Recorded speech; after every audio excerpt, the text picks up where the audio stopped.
Mwasize mutya mikwano gyange mmwe abeekumbira ku Progen Media TV mwebale nnyo mwebale ddala ate n'abakusubscribinga kikole mu bwangu ddala tusobole okutusaako amawulire gaffe agabeera gakagwawo wano mu bujjuvu. Mukwano gwange gwe omwana omuwala eyeekuumidde e Dubai, Qatar, Jordan, Saudi Arabia ng'olina kyokola okulaba nga obeesaawo famire yo ng'obeesaawo omwana wo oli wa muwendo nnyo. Mukwano gwange genda mu maaso, kirungi nnyo omwana omuwala okubeera nga yeenyigira mu bintu eby'okukola kakati. Omuwala oba muyite omukyala amanyikiddwa nga Judith Tukamuhabwa avuddeyo n'asaba oba ne yeekubira omulanga eri omukulu oba muyite Archbishop Stanley Ntagali taata w'omwana we aveeyo amuwe ku buyambi.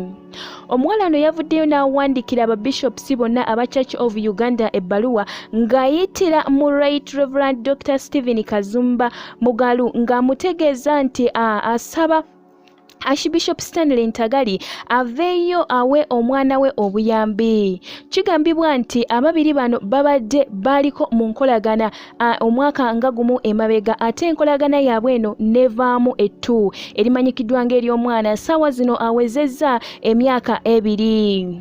Omwana ono ow'obulenzi Judith avuddeyo n'ategeeza nti Archbishop Stanley Ntagali tavuddeeyo okulaba nti ye nga taata afaayo okulaba nti alabirira omwana, ye nga taata afaayo okulaba nti amuwa obuyambi. Era Judith agenze mu maaso n'ategeeza nti singa baba baganye n'ategeeza Archbishop singa baba agaanye okulaba nti awa omwana we obuyambi agenda kubeera nti ensonga zino ate aziteeka ku leve endala oba aziteeka ku ddaala eddala asobole okubeera nti abiteekamu amateeka. Naye mu bbaluwa gye yawandiise yagenze mu maaso n'agamba nti yeetaaga Archbishop aveeyo asobole okulabika nti afaayo nti amulabirira nga taata. Ekisooka asobole okubeera nti avaayo amwambaza alabike nti n'emmotoka ye gye yamugulira eyali esigazaayo $2,29,000 nga tannagisasula nayo agisasule akole obuvunaanyizibwa bwe nga taata era azimbire ne mutabani we ennyumba. Bino Judith Judith Tukamuhabwa byasaba. Mikwano gyange Judith era yagenze mu maaso n'agamba nti ayagala omwami ono aveeyo nera abatize omwana we mu nzikiriza yaabwe.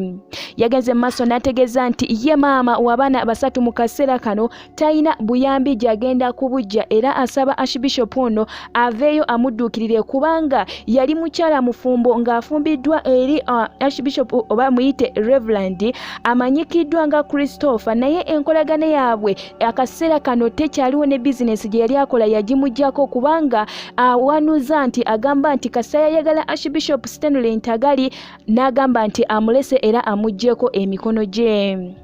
Judith agamba nti agezezzaako okutema empenda emabega kaawo abadde mulwadde ye n'omwana we n'agezaako okulabika nti ayogera ne Archbishop Stanley Ntagali alabike nti atuuwa awa omwana we obuyambi naye n'agaana yamusindikira WhatsApp message teyakola kimu n'azibulutiikinga. Kino kyagenda mu maaso n'okumuluma ye nga maama n'awulira ennyiika ey'amaanyi ku mutima kwe kusalawo aveeyo yeekubire omulanga eri abakulembeze ba Church of Uganda baveeyo bamuyambe asobole okulabika nti afuna obuyambi era ye nga maama abeere omusanyufu ne Archbishop Stanley Ntagali aveeyo akkirize kubanga guli musaayi gwe yamala dda n'okola DNA akikkirize omwana talina buzibu. Naye agamba nti buli wagezaako okulaba nti alina kyayogerako nga bagaana okulabika nti bamutangira bamugamba nti ekintu kyakola kikyamu nnyo okuvaayo n'ayatuukiriza nti Archbishop yamuwa olubuto era alina omwana we.